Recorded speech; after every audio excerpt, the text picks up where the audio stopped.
December 1944. The cold bit through everything in the Belgian forest near Bastogne. Lieutenant Sarah Mitchell stood in the ammunition depot, her breath forming small clouds in the freezing air. She was 24 years old, tall and lean, with sharp blue eyes that missed nothing. Her uniform was pressed, her boots were polished, and her mind was sharper than any blade. But none of that mattered to the men around her. "You sure you can handle those crates, sweetheart?" Sergeant Tom Briggs called out from across the depot. He was a thick man with a red face and a permanent smirk. "They're awful heavy for a girl." Sarah didn't look up from her clipboard. She'd heard it all before, every single day since she'd been assigned to the artillery division 3 months ago. "I can manage, Sergeant," she said evenly. "Maybe you should stick to typing reports," Private Danny Walsh added, earning laughs from the other men. "Leave the real work to us." Sarah finished counting the shells and made a notation. These weren't ordinary artillery shells. Inside each one was something the Germans had never seen before, something that would change everything. But the men around her didn't care about her technical knowledge. They only saw a woman in a man's war. She'd grown up in a small town in Pennsylvania, the daughter of a physics professor and a schoolteacher. While other girls played with dolls, Sarah had helped her father with experiments in his home laboratory. She understood trajectories, explosive yields, and detonation sequences better than most men in the Army. That's why she'd been recruited for this special assignment. But understanding physics didn't make the other soldiers respect her. "Lieutenant Mitchell," a voice called out. She turned to see Captain James Harrison approaching. He was older, maybe 40, with gray at his temples and tired eyes. Unlike the others, he'd never mocked her. He'd simply ignored her, which somehow felt worse. "Yes, Captain. I need you to brief the gun crews on the new ammunition," he said. "We're expecting a German offensive any day now. Intelligence says they're massing tanks and troops just beyond our lines." "Yes, sir. When would you like me to?" "Make it quick," he interrupted. "And keep it simple. Some of these boys didn't finish high school." Sarah felt the familiar sting of dismissal but kept her face neutral. "Understood, sir." As Captain Harrison walked away, Sergeant Briggs sidled up to her. "New ammunition, huh? What's so special about it?" Sarah looked at him carefully. The proximity fuse was classified top secret. Only a handful of people knew how revolutionary it was. The fuse used a tiny radio transmitter that would detonate the shell when it came near a target, no direct hit needed. It would explode in the air above enemy troops and tanks, raining deadly shrapnel down on them. The Germans had nothing like it. "It's more accurate," she said simply. Briggs snorted. "Honey, I've been firing artillery since you were in pigtails. Accuracy comes from the gunner, not the shell." "This is different." "I'm sure it is," he said, his voice dripping with condescension. "But when the shooting starts, what matters is having steady hands and a strong back, not fancy college words." Sarah bit back her response. She'd learned that arguing only made things worse. Instead, she returned to her work, checking and rechecking the inventory. Each shell was precious. Each one had been transported across the Atlantic in secret, guarded more carefully than gold. That night she sat alone in her tent, writing in her journal by candlelight. She'd kept a diary since she was 12, recording her thoughts and observations. It was the only place she could be completely honest. "They think I'm here to play secretary," she wrote. "They think the Army sent me to fill a quota or to look good in photographs. They don't know about my degree. They don't know about the 6 months I spent at Aberdeen proving ground, testing these fuses. They don't know that I understand the mathematics of death better than any of them." She paused, listening to the distant rumble of artillery. The front lines were only a few miles away. German and American forces had been locked in a brutal stalemate for weeks. "Tomorrow I brief the gun crews," she continued writing. "Tomorrow I try again to make them understand, not because I need their approval, but because their lives might depend on using these weapons correctly." The next morning came gray and bitter cold. Sarah gathered the artillery crews in a makeshift classroom, really just a large tent with benches and a chalkboard. 20 men filed in, their faces ranging from bored to openly hostile. Captain Harrison introduced her briefly. "Lieutenant Mitchell will explain the new ammunition. Pay attention. Dismissed when she's done." Then he left her alone with them. Sarah stood at the front, feeling their eyes on her. Some were merely curious. Others, like Sergeant Briggs, looked amused as if watching a child play dress-up. "Gentlemen," she began, her voice steady and clear, What I'm about to tell you is classified top secret.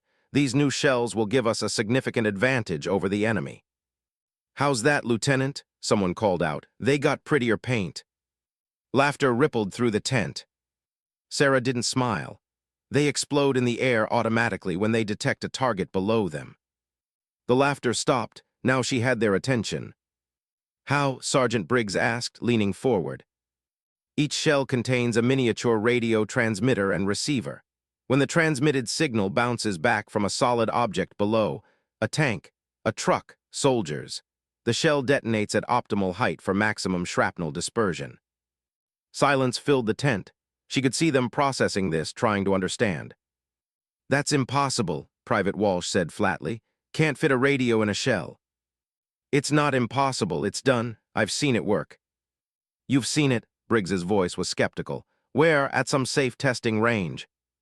At Aberdeen Proving Ground. I was part of the development team. More silence. Then Briggs laughed, a harsh, ugly sound.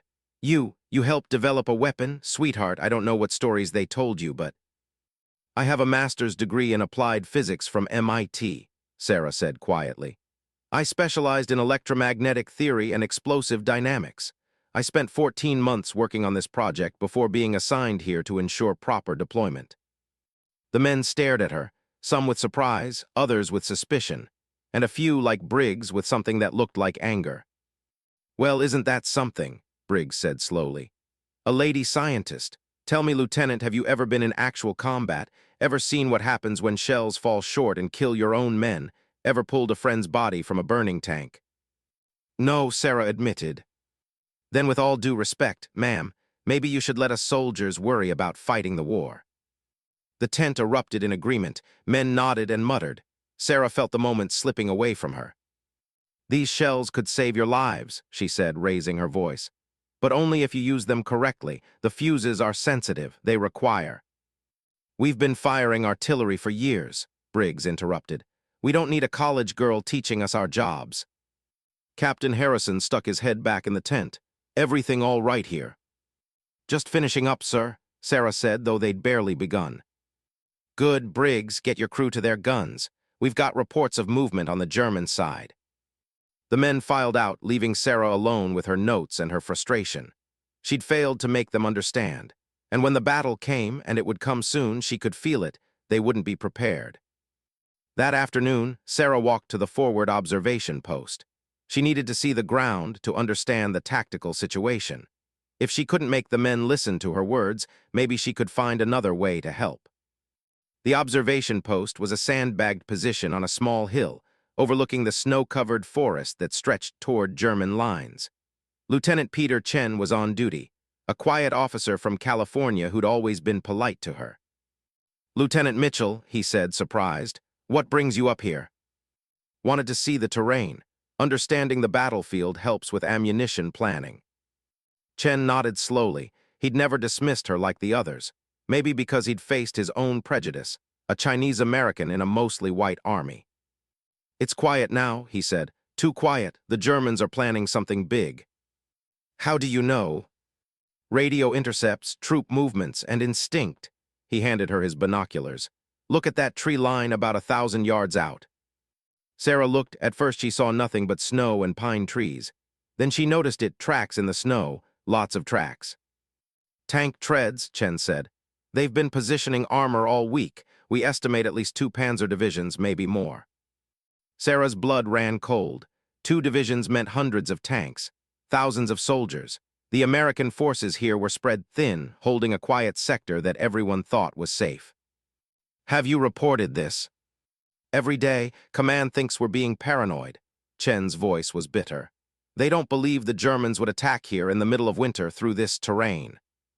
But Sarah knew better. She'd studied German tactics. She knew they were desperate, looking for any chance to break through Allied lines and reach the supply depots at Antwerp. When do you think they'll come? She asked. Chen looked at the darkening sky. Soon, maybe tonight, maybe tomorrow, but soon. Sarah handed back the binoculars. Her mind was already working through calculations. Shell trajectories, optimal detonation heights, how many rounds it would take to stop a panzer advance. Those new shells you've been working with, Chen said quietly. Will they help? Yes, if the crews use them right. And if they don't listen to you because you're a woman. There was no mockery in his voice, just a blunt acknowledgement of reality. Sarah looked out at the forest. Somewhere out there in the gathering darkness, German soldiers were preparing to attack. Young men, just like the Americans, who would kill and be killed in the coming battle. Then a lot of good men are going to die, she said. That night, Sarah couldn't sleep. She lay in her tent, listening to the wind howl through the trees. Every sound made her tense, wondering if it was the beginning of the German attack.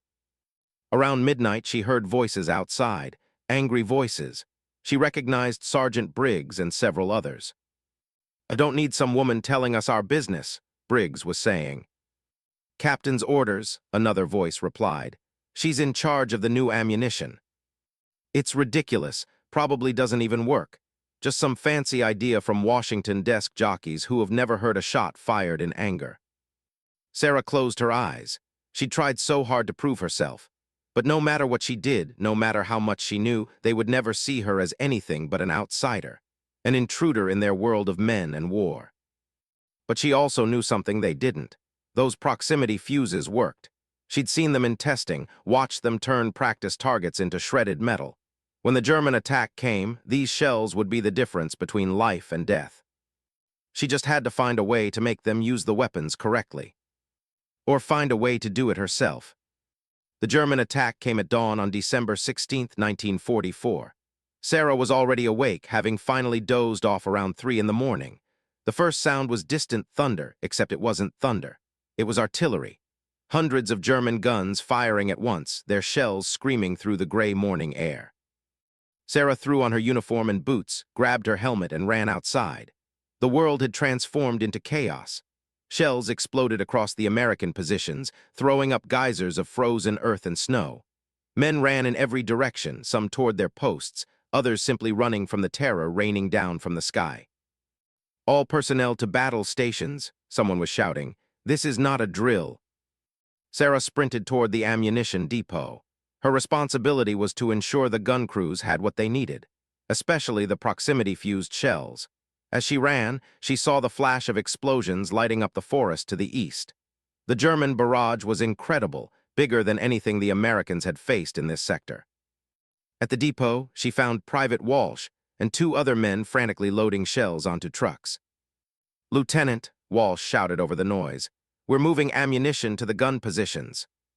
"Include the proximity-fused rounds," Sarah ordered. 2 cases for each gun." "Sergeant Briggs said to leave those," Walsh replied. "Said they're experimental and he doesn't trust them." Sarah felt anger flash through her, hot and sharp. "I'm giving you a direct order, Private. Load those shells." Walsh hesitated, looking torn between 2 conflicting commands.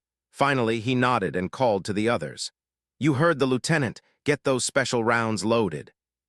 Sarah helped them, her hands working quickly despite the cold and fear. Each wooden case held 6 shells, carefully packed in straw. She could hear the German barrage intensifying, the explosions coming closer. Captain Harrison appeared, his face grim. "Lieutenant Mitchell, report to the command post. We need you to coordinate fire support." "But sir, the gun crews need instruction on." "Now, Lieutenant." Sarah had no choice but to obey. She climbed into a jeep with Harrison and 2 other officers. As they drove toward the command post, a reinforced bunker near the center of the American line, she saw the true scale of the German assault. Through gaps in the trees, she could see them coming. Tanks. Dozens of tanks, their gray hulls pushing through the snow, their guns firing. Behind them came trucks filled with German infantry. The forest itself seemed to be moving, a tide of field gray uniforms flowing toward the American positions. "My God," one of the officers whispered, "how many are there?" "Too many," Harrison said. "We're outnumbered at least 3 to 1, maybe 4 to 1. At the command post, Colonel Marcus Webb was studying maps and fielding reports from all along the line. He was a career soldier, 52 years old, with the bearing of a man who'd seen every kind of hell war could offer. "Captain Harrison," he said without looking up, "your artillery is our main hope. The Germans are hitting us with everything they've got. We need to break up their formations before they overrun our positions." "Yes, sir, we're ready." "Good, and who's this?" "Lieutenant Sarah Mitchell, sir. She's our ordnance specialist." Webb finally looked up, his eyes taking her in with surprise. "You're the one who's been pestering me about those new shells." "Yes, sir, the VT fuses, the proximity fuses. They're highly effective against massed formations." "That's what Washington promised, but I've heard too many promises in this war, Lieutenant." His voice wasn't unkind, just tired. "Can they actually stop a Panzer division?" Sarah met his eyes. "Sir, in testing, a single proximity-fused shell was more effective than 6 conventional shells. Against tanks, they won't penetrate armor, but they'll kill the infantry support. Against trucks and half-tracks, they're devastating. And against massed troops in the open, they're the deadliest thing we have." Webb studied her for a long moment. Outside, the sound of battle was growing louder. German shells were falling on the American positions now, the bunker shaking with each nearby impact. "All right, Lieutenant, you've got your chance to prove it. Harrison, give her whatever support she needs. If those shells work, use them. If they don't, fall back to conventional fire." "Sir," Sarah said carefully, "there's a problem. Some of the gun crews don't trust the new ammunition. They need to understand." "Then make them understand," Webb interrupted. "I don't care how you do it. We're fighting for our lives here." Sarah left the command post with Harrison. Outside, the battle had fully erupted. The initial German barrage had stopped, but now individual explosions marked where tanks and artillery dueled. Smoke rose from a dozen fires. Through it all, small arms fire crackled like deadly static. "Can you really make those shells work?" Harrison asked as they drove toward the nearest artillery position. "Yes, sir, but the crews need to adjust their tactics. The fuses are set to detonate at a specific height, about 70 feet above ground. That's optimal for airbursts. But if the gunners don't understand that, they might think the shells are malfunctioning when they explode early." Harrison nodded slowly. "Show me." They reached Battery A's position. 4 105 howitzers dug into the hillside, their crews working frantically to service the guns. Sergeant Briggs was there, shouting orders, his face black with powder smoke. "Briggs," Harrison called. "Status." "We're engaging German armor at grid coordinates 475229. Briggs reported. "But sir, they've got so many tanks. For everyone we hit, 3 more keep coming." "Switch to the proximity-fused rounds," Harrison ordered. Briggs's face hardened. "Sir, with respect, I'd rather stick with what I know works." "That's an order, Sergeant." For a moment, Sarah thought Briggs would refuse. His jaw clenched, his hands balled into fists, but discipline won out. "Yes, sir." Sarah stepped forward. "Sergeant, let me explain how to use them most effectively." "I know how to fire a howitzer, Lieutenant." "These are different. You need to aim for proximity, not direct hits. Target the center of enemy formations. The shells will detonate in the air and—" An explosion cut her off so close it threw her to the ground. Her ears rang and she tasted blood in her mouth. Through the smoke, she saw that one of the howitzers had taken a direct hit. The gun was destroyed, its barrel twisted. 3 men lay motionless beside it. "Medic," someone screamed. "We need a medic." Briggs was already moving, pulling one of the wounded men away from the burning gun. Sarah scrambled to her feet and ran to help. The man, she didn't know his name, had shrapnel wounds across his chest. His eyes were open, staring at the sky, but he wasn't seeing anything anymore. "He's gone," Briggs said flatly. He looked at Sarah, and for the first time she didn't see mockery in his eyes, just exhaustion and grief. "We've lost a gun and 3 men. Can your fancy shells bring them back?" "No," Sarah said quietly, "but they can stop more men from dying." Another sound cut through the chaos, the deep mechanical rumble of tank engines. Through the trees, Sarah saw them. German tanks, at least a dozen, advancing in a wedge formation. Their turrets swiveled, searching for targets. "Panzers," someone shouted. "Range 800 yards and closing." "Load," Briggs bellowed. "High explosive, armor-piercing." "Use the proximity fuses," Sarah shouted. "Trust me, Sergeant, please." Briggs looked at her, then at the approaching tanks, then back at her. She could see the calculation in his eyes. Every instinct told him to rely on what he knew, but what he knew wasn't working. The Germans were still coming. "Fine," he said. "Load proximity-fused rounds.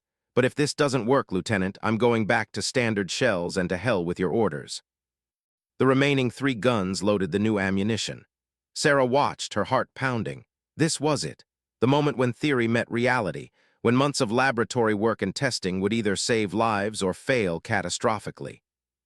Elevation, Briggs called out, checking his charts. He set the guns to aim above the advancing tanks, trusting Sarah's instructions even though it went against everything he'd learned. Fire! The three howitzers spoke as one, their barrels flashing fire. The shells arced through the air, screaming toward the German formation. Sarah held her breath, watching.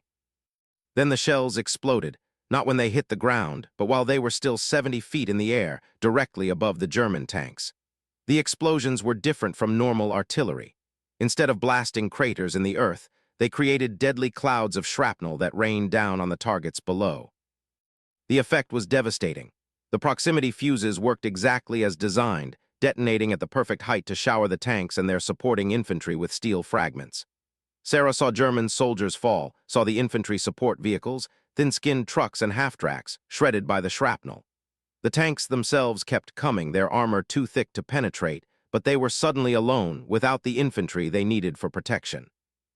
"Hit them again," Briggs roared, and Sarah heard something new in his voice. Not skepticism, not mockery, but excitement. The guns fired again, and again. Each time the proximity-fused shells exploded in the air, each time they tore into the exposed German forces. The tank advance slowed, then stopped. Without infantry support, the panzers were vulnerable to American infantry with bazookas and anti-tank grenades. Through her binoculars, Sarah watched American soldiers dash from cover, firing at the now isolated tanks. 2 panzers erupted in flames. A third threw a track and ground to a halt. The others began to retreat, backing away from the deadly rain of shrapnel that fell whenever they tried to advance. "Cease fire," Briggs ordered. "Save ammunition." Silence fell over the battery position, broken only by the ringing in everyone's ears and the distant sounds of battle elsewhere along the line. Briggs turned to Sarah, his face still black with smoke and powder, his eyes wide with amazement. "Lieutenant," he said slowly, "what the hell did we just do?" "You stopped a panzer attack," Sarah replied, her voice shaking with relief and exhaustion. "You used the proximity fuses exactly right. Those shells, I've never seen anything like it. The Germans didn't have a chance." Captain Harrison had been watching from his jeep. Now he walked over, his expression grim but satisfied. "That was remarkable, Lieutenant Mitchell, truly remarkable." "We need to get these shells to every gun along the line," Sarah said. "The Germans are attacking everywhere if we can coordinate." "Agreed," Harrison said. "Briggs, send runners to the other batteries. Tell them to switch to proximity-fused ammunition immediately. Lieutenant Mitchell will provide technical support where needed." "Yes, sir," Briggs said. Then awkwardly he looked at Sarah. "Lieutenant, I owe you an apology. I didn't believe. I thought you were just some desk officer playing soldier. I was wrong." Sarah wanted to say something cutting, to throw his earlier mockery back in his face. But looking at his exhausted, smoke-stained face, at the bodies of his men lying near the destroyed gun, she couldn't do it. "Apology accepted, Sergeant. Now let's make sure those shells get where they're needed." For the next 3 hours, Sarah moved from battery to battery, showing gun crews how to use the proximity-fused ammunition. Some were skeptical at first, like Briggs had been. But word was spreading about the effectiveness of the new shells, and skepticism gave way to eagerness. At Battery C, she found Lieutenant Chen, the officer from the observation post. He was wounded. A piece of shrapnel had torn through his shoulder, but he refused to be evacuated. "Can't leave my men," he said, his face pale with pain. "We're all that's standing between the Germans and the command post." "How many tanks have you seen?" Sarah asked. "Lost count, 30, maybe 40 in our sector alone." He looked at her with haunted eyes. "They keep coming, Lieutenant. We knock out 5 and 10 more appear if we don't stop them soon." He didn't need to finish. If the German breakthrough succeeded, thousands of American soldiers would be cut off and surrounded. The entire Allied offensive would be thrown into chaos. "Use these," Sarah said, indicating the proximity-fused shells being unloaded from a truck. "Aim for the infantry around the tanks. Break up their formations." Chen nodded. "Your shells are the only thing giving us a chance. The Germans have numbers, but we've got technology they can't match." As the day wore on, the pattern repeated across the battlefield. German attacks pressed forward with overwhelming force. American artillery responded with proximity-fused shells. The airbursts were devastating against exposed troops and vehicles. German casualties mounted. Their attacks faltered, slowed, and in some places stopped completely. But the battle was far from over, and Sarah was about to discover that some enemies were harder to defeat than German panzers. By nightfall on that first day, the American defensive line had held. Barely. The German offensive had been the largest attack in the West since D-Day, with over 200,000 soldiers and hundreds of tanks. Intelligence reports indicated that Hitler himself had ordered the assault, gambling everything on one massive blow to split the Allied armies. But the proximity-fused shells had made the difference. In sector after sector, German formations had been shattered by the deadly airbursts. The element that made their massed attacks so powerful, concentration of force, had become their weakness. The more troops and vehicles they grouped together, the more effective the American artillery became. Sarah stood in the ammunition depot that night, exhausted beyond anything she'd ever felt. Her uniform was filthy with mud and powder smoke. Her hands shook from adrenaline and fatigue, but she felt something else too, satisfaction. Pride. She'd done it. She'd proven the proximity fuses worked, and she'd helped save countless American lives. Lieutenant Mitchell. She turned to find Colonel Webb entering the depot. He looked as tired as she felt, but there was approval in his eyes. "Sir," she said, straightening. "I want you to know," Webb said quietly, "that your work today was exceptional. Captain Harrison tells me you personally instructed gun crews across the entire defensive line. The proximity fuses performed even better than Washington promised. You may have saved this sector." "Thank you, sir, but the gunners deserve the credit. They trusted the technology and—" "They trusted you," Webb interrupted. "That's not nothing, Lieutenant, especially for a woman in your position. I know it hasn't been easy." Sarah felt unexpected emotion well up in her throat. After months of mockery and dismissal, this simple acknowledgement meant more than she could express. "I'm recommending you for a commendation," Webb continued. "And I'm promoting you to first lieutenant effective immediately. We need people like you, Mitchell, people who understand the new ways of war." After Webb left, Sarah allowed herself a moment of quiet triumph. She'd done it. She'd earned their respect through competence and courage. The battle was far from over, but at least now she was part of the team. If only it had lasted. 2 days later, Sarah was working in the depot when Sergeant Briggs found her. The change in him was remarkable. The mockery was gone, replaced by professional respect. He'd even started asking her opinion on tactical matters. "Lieutenant, we've got a problem," he said, his face troubled. "What is it?" "The proximity-fused shells. We're running low. At the rate we're expending ammunition, we'll be out in another day, maybe 2. Sarah's satisfaction evaporated. She'd known ammunition would be an issue. The proximity fuses were expensive and difficult to manufacture, but she hadn't expected to run out so quickly. "Have you requested resupply?" "Captain Harrison's been trying, but with the German offensive, supply lines are chaos. Everything's backed up, and there's something else." Briggs lowered his voice. "There's a rumor going around that someone in logistics is diverting shells to the black market." "What? That's insane. Who would?" "Don't know, but shells have been going missing, not just proximity fuses. Regular ammunition, too. Someone's making a fortune selling to the highest bidder." Sarah felt sick. While men died on the battlefield, someone was stealing the weapons they needed to survive. It was beyond comprehension. "Do we have any proof?" "Not yet, but I've been keeping count. The numbers don't add up. We requisitioned 200 proximity-fused rounds 3 days ago. Only 90 showed up." Sarah made a decision. "I'll investigate, quietly. We can't let this interfere with combat operations." That night, she began going through supply records. It was tedious work, comparing requisition forms with delivery receipts with inventory logs. But Sarah had always been good with numbers, and patterns began to emerge. Shells were indeed going missing, sometimes just a few from each shipment, sometimes entire truckloads. The thefts were cleverly disguised. Paperwork showed deliveries that never happened or claimed shells were damaged in transit or attributed losses to German artillery strikes. But one name kept appearing in the records: Lieutenant Marcus Ford, the logistics officer responsible for ammunition distribution. Ford was a career Army officer, 40 years old, who'd been stationed in Belgium for 6 months.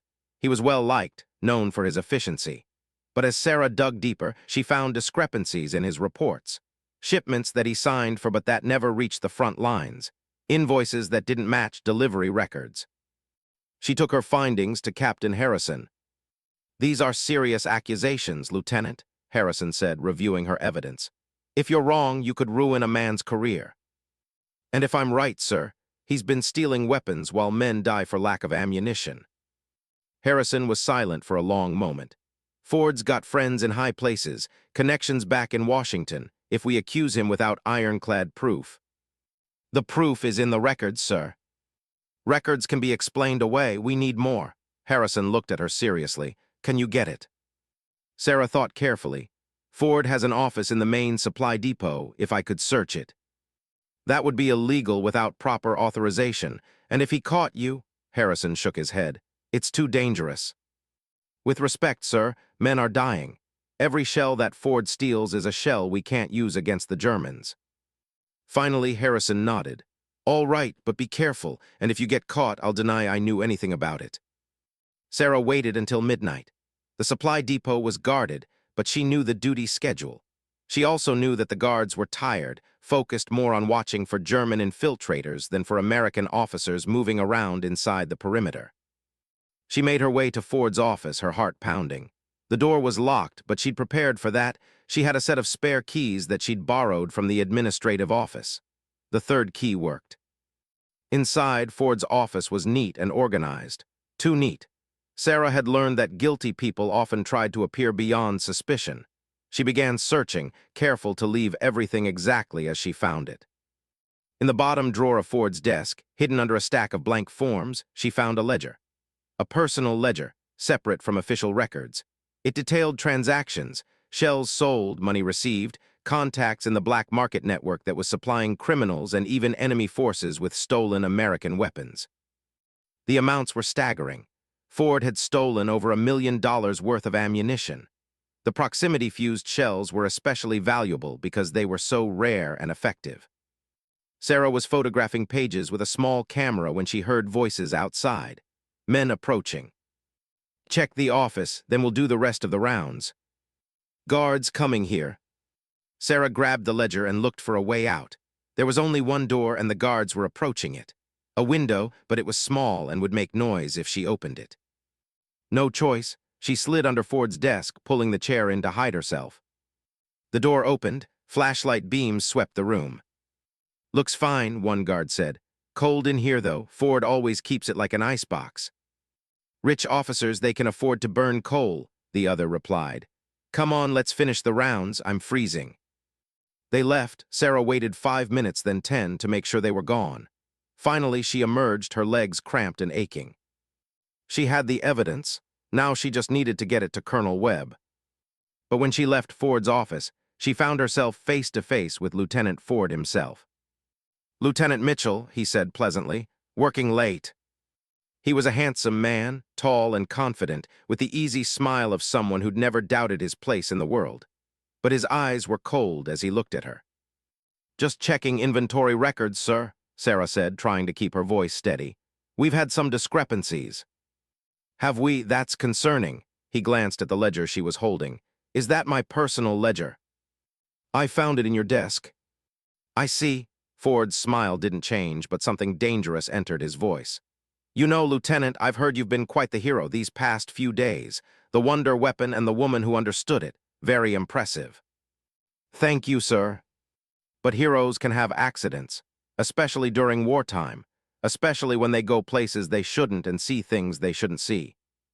Sarah felt cold fear grip her. Ford wasn't just a thief, he was threatening her.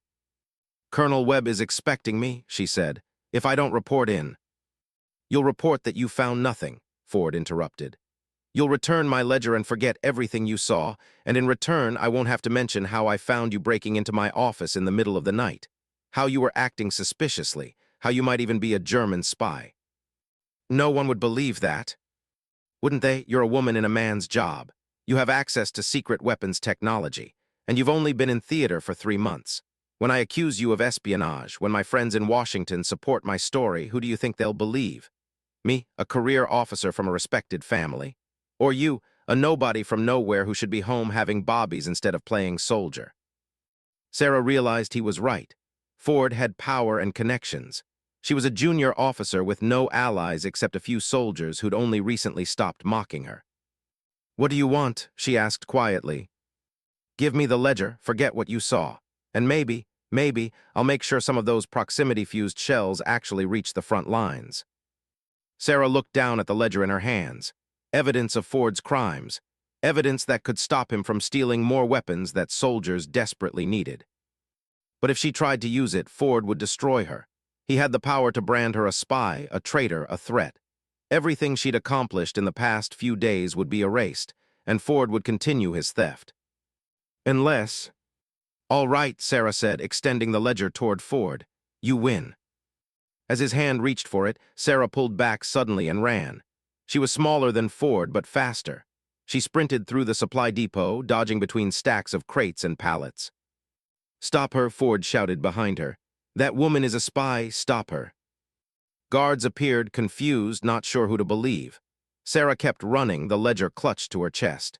She had to reach Colonel Webb, had to get this evidence to someone who could act on it. She burst out of the depot and into the night, the cold air burning her lungs. Behind her, she heard pursuit. Multiple men now, their boots pounding on the frozen ground. She ran toward the command post. If she could just reach Webb, if she could just deliver the evidence. Something hit her from behind, driving her to the ground. Strong hands grabbed her arms, pinning them. She tried to fight, but there were too many of them. "Got her, Lieutenant Ford," one of the guards said.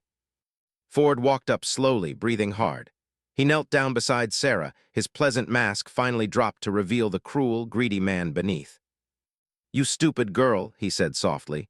"You could have walked away, now you're going to hang as a spy." He took the ledger from her hands. "Lock her in the stockade," Ford ordered. "I'll file charges in the morning." As the guards dragged her away, Sarah felt despair wash over her. She'd tried to do the right thing, and she'd failed. Everything was about to fall apart. The stockade was a reinforced concrete bunker originally built by the Germans and captured by the Americans. It was cold, damp, and dark, lit only by a single bare bulb that swung from the ceiling with each nearby artillery impact. Sarah sat on a wooden bench, shivering in her thin uniform, trying to think of a way out. She'd been arrested 6 hours ago. Since then, no one had come except a guard who'd brought her water and a piece of stale bread.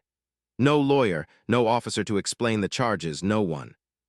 She understood Ford's strategy now, keep her isolated while he built his case.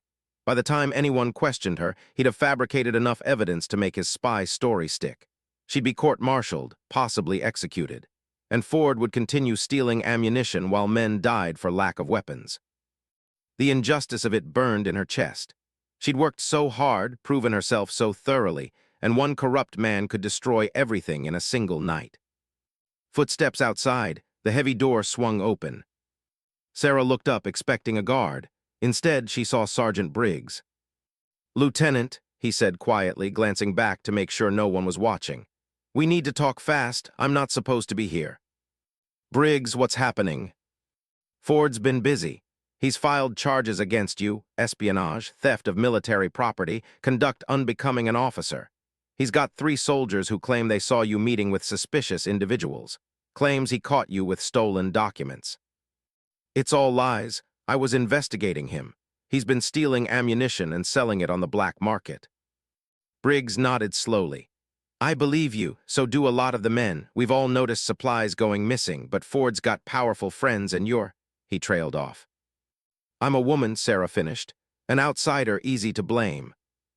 "Yes, and Lieutenant Mitchell, I'm ashamed to say that makes a difference. There are officers who think women don't belong in combat zones.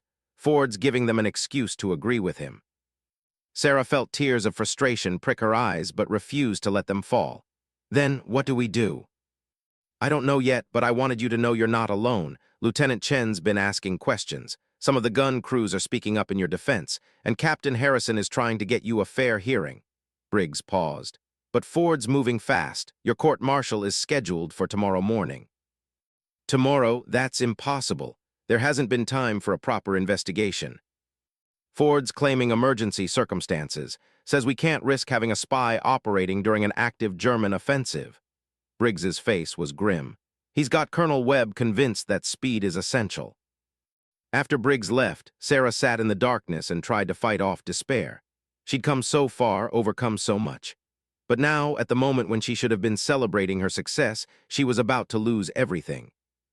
She thought about her parents back in Pennsylvania.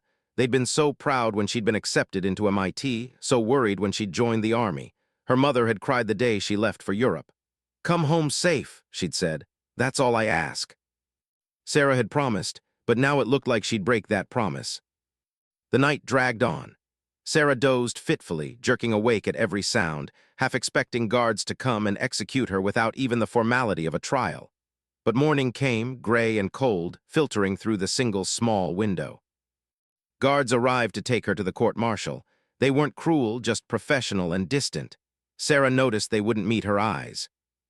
The court-martial was held in a large tent that served as an administrative building. A table had been set up for the 3 officers who would judge her: Colonel Webb, a major she didn't recognize, and a captain from another division. All men, all looking at her with varying degrees of suspicion and distaste. Lieutenant Ford was there, looking confident and relaxed. He'd even found time to polish his boots and press his uniform. Captain Harrison was there too, supposedly representing her defense. But his face was troubled, and Sarah knew he had little to work with. "This court-martial will come to order," Colonel Webb said formally. "Lieutenant Sarah Mitchell, you stand accused of espionage, theft of military property, and conduct unbecoming an officer. How do you plead?" "Not guilty, sir." "Lieutenant Ford," Webb said, "present your evidence." Ford stood every inch the professional officer. "Gentlemen, the evidence is clear and damning. 3 nights ago, I discovered Lieutenant Mitchell in my office, rifling through confidential documents.